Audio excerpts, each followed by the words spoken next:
Hello! I'm going to walk through the process for registering your child for school. All students must register before the school year begins. The process is easy. Let me show you how. First, go to kckschools.org. I'm working on a desktop computer, but the process is very similar on a mobile phone. Near the top, click on Register for School. If you're on a cell phone, you will have to click the hamburger menu button to see this option. At the top of the Register for School page, you will select whether you're a returning or new family. This video is going to show the process for returning families. This is for current KCKPS students, but it's also for students new to the district that are in your household, like kindergartners. So click on the Returning Families button, and that will take you to the Infinite Campus Parent Portal. If you've forgotten your login or password, please contact your child's school. They will be able to reset it for you. Otherwise, just go ahead and type it in. Today we're using a pretend family, so my login is boy family. All right, so this brings you to your home screen.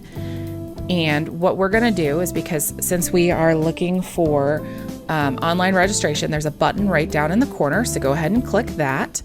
And you'll see there's this big red required status. And so that's what we're looking for. So we're going to go ahead and hit start. So this is for students that are already enrolled in the district, but we can also add new students in our family if we want to. So go ahead and begin registration. I've got some extra stuff at the top here because this is, like I said, a pretend family, but otherwise it works pretty much exactly the same. So the first thing we're going to do is, in order to verify our identity, you just type in your name, which for me is boy family, and then hit submit.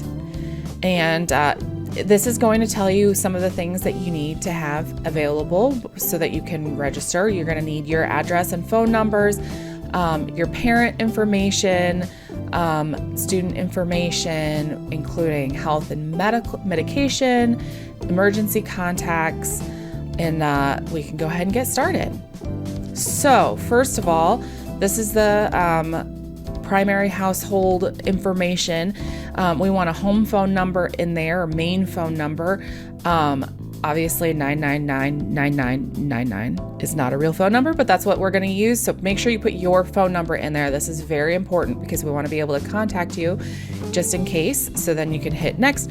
A lot of this is verifying the information that you had last year. So if you haven't moved or changed your phone number, this part's going to be a lot easier. So is this address current? I haven't moved, so I'm going to say yes. Does this household receive mail at a different location? No. But if you were to select yes, it's going to bring up this box and have you fill out a whole bunch of stuff. But we're going to go ahead and say no and save and continue. So that's that part.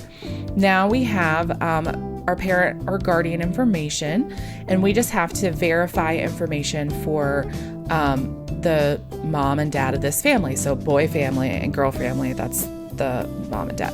So you're going to hit, because it says incomplete, so go ahead and click that. And like I said, here you're just going to verify stuff. And so does this all work? Yep. And again, if you say no, it's going to pop up a new box, but we're going to just go ahead and say yes. At least one phone number is required. So we're going to, we have a cell phone, so we'll do the same. Oops. Just make sure you're at the beginning. Same pretend phone number, but make sure you put your real phone number in there. An email address is very important because that way you can get like Infinite Campus notifications, which is where a lot of our messaging comes from. They come through via text message, but then also via email. So go ahead and put an email address in there. That'd be really important. And so then there's some other questions. Has your family moved in the last 3 years? Has your household worked in agriculture or fishing? I'm going to go ahead and say no, but put down whatever works for you. And then is this person, and we're talking about the parent or guardian here, Mr. Boy Family, are they in the military? And we're going to go ahead and say no. But if they said yes, that's fine too. So save and continue. And then we're going to do that for this next family member. No. in the military. Save and continue. Okay, so now this part is completed, and you want to list all primary parents and guardians in this area. So save and continue. Now we're on to emergency contacts. You do need to have one emergency contact that is not one of the parents and guardians. And so I'm going to go ahead and do that right now. It says do not enter parent or guardian, so you got to have somebody else. And so I will go ahead and do that.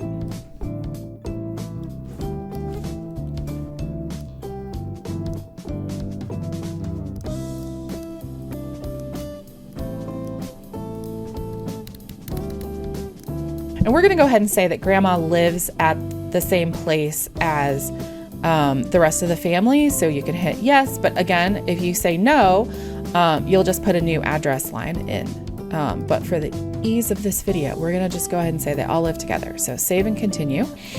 And you can add as many emergency contacts as you want. Actually, no, you can add up to 9. But there's a minimum number of 1 and a maximum number of 9. So add as many as you'd like, up to 9, and then save and continue. Okay, so we have one student here in this family, and the student's name is Kid Family, kind of going with the theme here. And they go to Emerson. She goes to Emerson Elementary School, and she's an existing student. It says incomplete, so let's go ahead and click it. And this is where we're going to verify information. So make sure, name is correct. Do they have a nickname? We'll just go ahead and type kiddo, because that's, of course, what we call our kid. And then you can add a student cell phone number, a student email address. She's only in 5th grade, so we're going to assume she doesn't have a phone. But that's where you can put that in if you have it. Foreign exchange student? Nope, she's not a foreign exchange student. And then there's a question here about reliable internet access at home. And we just want to know, we have an idea, because is it fast enough? The next question is it fast enough so you can do your homework without waiting long periods for websites to load? And you can either just say yes or no. We'll say yes and go ahead and hit next. And then housing. Does this student qualify for the McKinney-Vento program? McKinney-Vento is a program that helps kids who are experiencing homelessness. And so we've got a lot of information about that program on our website. If you have more questions, go ahead and visit there. We're going to say no, this student's not qualified, and no, this student's not in foster care. But then there's information that it's asking you if they are in foster care, about like when they started and all that. Okay, so hitting next. Here we go for parents and guardians and relationships. So this kind of ties into the information we filled out previously. So we have boy family, and we've got them marked down as father, and girl family and marked down as mother. And then over here is the kind of the most important part, contact sequence. We've got, you put people in order of how you want them to be called. So if we want to call mom first, then we're going to put them as 1 and then dad as 2. And you can do whatever order you would like. And then for our emergency contact, we've got grandma family here. And so we can scroll down to find grandmother or grandparent, in contact sequence. Since we already have 1 and 2, there are going to be 3. And if you have more than one emergency contact, you'll just rank them in order that you wish for them to be contacted. And then we'll hit next. Release of medical and health information. So make sure you read this paragraph, and then you just need to put down a hospital of choice. And so you can do that how you will. And if you have a primary care provider, that information is good too, and the phone number, but the hospital of choice is required. Then you'll hit next. Does this student have any medical or mental health conditions? And you can say no, or if it's yes, then it's going to pop up. You'll just hit add condition, and there's a drop down of a whole bunch of things. We can go ahead and say seasonal allergies, and we can put a comment, or environmental. We'll just say cats. Not that there are a bunch of cats at school, but we want to be specific. And you can add as many conditions as you like. And so then next, does the student take any medication? This includes medication that's both at school and taken at home. So we'll just say yes so we can see how that looks. Add medication. We're going to say Benadryl because of those cats. And I spelled that wrong, but thank you to the internet for fixing it for me. Okay, where taken. And like it says at home, at school, or both. We'll just go ahead and say at home because we don't have the cats at school. But if they are taking medication at school, make sure you put that down because then we can make sure that we have information given to the nurses and things like that. Medication type, as needed. And then you can add as many medications as you need. All right, next we have the media waiver for internet publishing, and this is basically our whether you want your students to be photographed or videotaped for news media or school publicity purposes. Basically, everyone is allowed to have their picture taken unless you fill out a form and deliver it to the school. So what you'll do if you do not want your student in pictures on the district's website, social media, or if a news station comes to do a story, if you do not want your student in that, then you're going to go ahead and click this link and it'll bring up a page that you can print off, sign, and deliver to your school. And then the front office will have that information and we'll be sure to keep track of that. So basically, you're just understanding that when you click this box, you're saying that you understand that your students will be in pictures unless you fill out the form physically and deliver it to the building. So we're going to click yes because you have to, and then click next. And then there's a bunch of release agreements.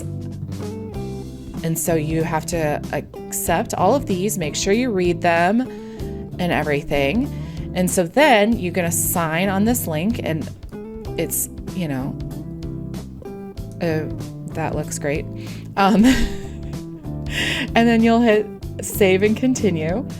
And look, we're done. That's so great. Okay, so remember when I said you could add another student if you had a kindergartner or whatever? This is where you do that. You'd add a new student, and then you just get to start that whole process over. But you're filling in the stuff because we don't have that information. We're gonna go ahead and say cancel because we don't have any more students in this family. So this is complete. So then you're gonna hit save and continue, and you gotta sign it again. And I'm boy family.